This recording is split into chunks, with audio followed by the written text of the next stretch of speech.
Welcome back to That Time When. Matt Miller with you. This is the podcast series where I take you through the archive here at Trekzone, catching up on podcasts that you might have missed if you're new to the channel perhaps, or maybe you want to catch it again. And since this series is coming back, the Orville Season 3, it's been 2 years in the making.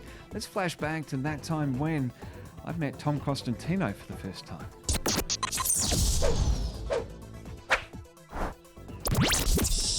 This is Trekzone's That Time When.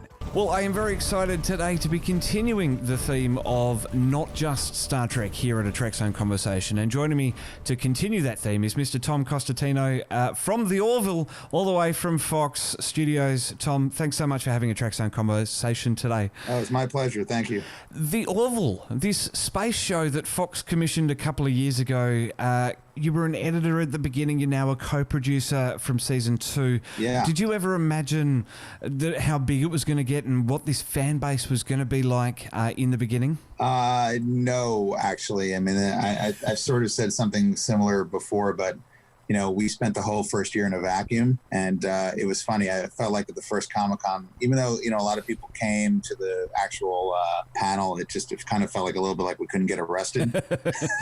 You know, it's just like people that know, you know, it's like you do all this stuff in secrecy, even though we had all the scripts and stuff. So it was just this thing that we kind of knew might be special or something, but like I said, operating without involvement from anyone outside. So it was a little scary. There's a big Trek pedigree in the Orville with some of the behind-the-scenes crew. Andre Boramanis, Doug Drexler's come on board now, Brannon Braga.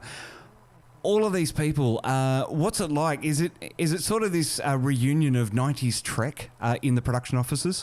It does, you know, it is. I mean, the writers work down at another office, but yeah, when we're all shooting and stuff, it does. I mean, secretly, and I'm not, you know, Doug knows this. You know, I'm a huge fanboy of Doug, so you know, he's brilliant, isn't he? He's the nicest. He's the nicest guy, and obviously I was a fan of his work from.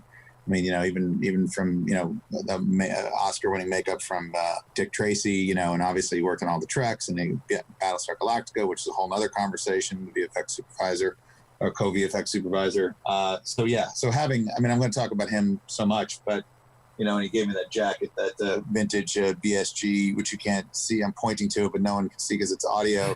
I can see extra crew. It's amazing. He had an extra VFX crew jacket from Battlestar Galactica, and I'm just going to pet it every night. But I mean, I got a chance to work with Jonathan Frakes, who's an amazing human, amazing director. Yeah, I mean, Brannon, I love Brannon. I mean, there isn't a single Trek vet here who I haven't just not, you know, once I got over the googly eye, that I was, you know, love is both a human and a creative. What's it like? You're very active on the social media, and a lot of people on social media with the Star Trek offering that's out there with Discovery that's taken an edgier tone, if we will, and the Orville's sort of reflecting and paying homage to the next generation and that golden age of Star Trek. Yeah.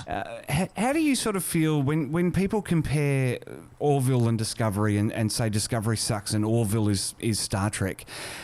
What's the sort of feeling in the production office about that? Obviously, it's warm and fuzzy, but is that sort of the aim that you guys were going for? No.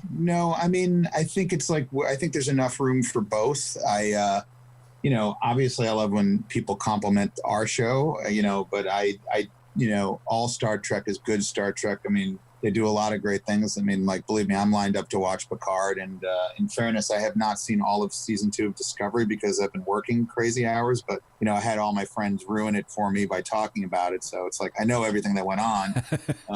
It's complicated by the fact that I know some of the people who work over there. And I also know how hard it is to do this. I mean, not that we're curing cancer, but it's, you know, it's a lot of work and man hours. So I take it very personal when people take swipes. Let me say this: non-professional swipes. If it's about the work and it's about the stuff, everyone's entitled to their opinion. Even when people crap all over our show, for lack of a better word, if it's done with respect, it's all right, it's your opinion. It's when it gets personal and weird, I get a little uncomfortable. Does that answer it? I think it does, and it's something that I wanted to touch on because people do use, and it's funny because it's the vocal majority of the minority.